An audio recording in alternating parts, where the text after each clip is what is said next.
మహాభారతంలోని కొన్ని అంశాలను కలయుగానికి కనెక్ట్ చేస్తూ కల్కి ఆవరించే క్రమంలో ఇలాంటి పరిస్థితులు నెలకొని అనే అంశాలని నాగశ్విన్ తన విజువల్ తో ఈ చిత్రాన్ని రూపొందించారు. ఇక మహాభారతంలోని కొన్ని సన్నివేశాలతో ప్రారంభమవుతుంది ఈ సినిమా. ఇక ఈ సన్నివేశాలలో అశ్వత్థామ పాత్రకి ప్రధానంగా చూపిస్తారు. ఆ తర్వాత మహాభారతం కాలం నుంచి కథ కలయుగంలోకి 2898 AD మారుతుంది. ఇక డైరెక్టర్ నాగశ్విన్ కాంప్లెక్స్ రూలింగ్ లో శంబాల ప్రజలు పడే కష్టాలను హైలైట్ చేస్తూ చూపించారు. అక్కడక్కడ సర్ప్రైజింగ్ కామియో రోల్స్ ఉంటాయి. కాస్త ఆలస్యమైన ప్రభాస్ ఎంట్రీ ఇచ్చిన విధానం విజువల్స్ అలాగే విజిల్స్ కొట్టించేలాగా ఉంటుంది.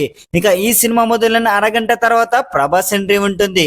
ఇక ప్రభాస్ పాత్రకి కాస్త ఫన్నీగా చూపిస్తూనే ఎంట్రీ సీన్ నాగార్జున చాలా క్రేజీగా రూపొందించారు. ఇక ప్రభాస్ ఎంట్రీకి ఫ్యాన్స్ సీట్లలో కూర్చోవడం కష్టమే. ఆ తర్వాత కమల్ హాసన్ పాత్ర ఉంటుంది. ఇక కమల్ హాసన్ పాత్ర ఆ విజువల్ చూపించిన విధానం నెక్స్ట్ లెవెల్లో ఉంటాయని చెప్పాలి. ఇక ఫ్రీ ఇంటర్వెల్ నుంచి క్లైమాక్స్ వరకు ఫ్యాన్స్ కి అలాగే సాధారణ ప్రేక్షకులకి అదిరిపోయే సర్ప్రైజ్ నింపాడు నాగార్జున్. ఇక సెకండ్ హాఫ్ లో వచ్చే కురుక్షేత్రం సీన్ సినిమాకి ప్రధాన హైలైట్ గా నిలుస్తుంది. విజువల్స్ కానీ విఎఫ్ఎక్స్ కానీ అదిరిపోయాయని చెప్పాలి.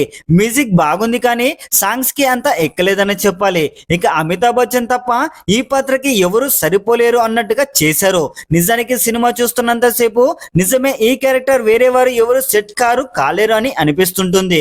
ఇక +1 విషయానికి వస్తే నాగార్జున్ ఇక కథ, స్క్రీన్ ప్లే, దర్శకత్వం, హాలీవుడ్ రేంజ్ లో విజువల్స్, ప్రభాస్, కమల్ హాసన్, అమితాబ్ బచ్చన్, ఇక గెస్ట్ అఫిరియన్స్, ఇక కురుక్షేత్రం ఎపిసోడ్ ఇవన్నీ పాజిటివ్ పాయింట్స్.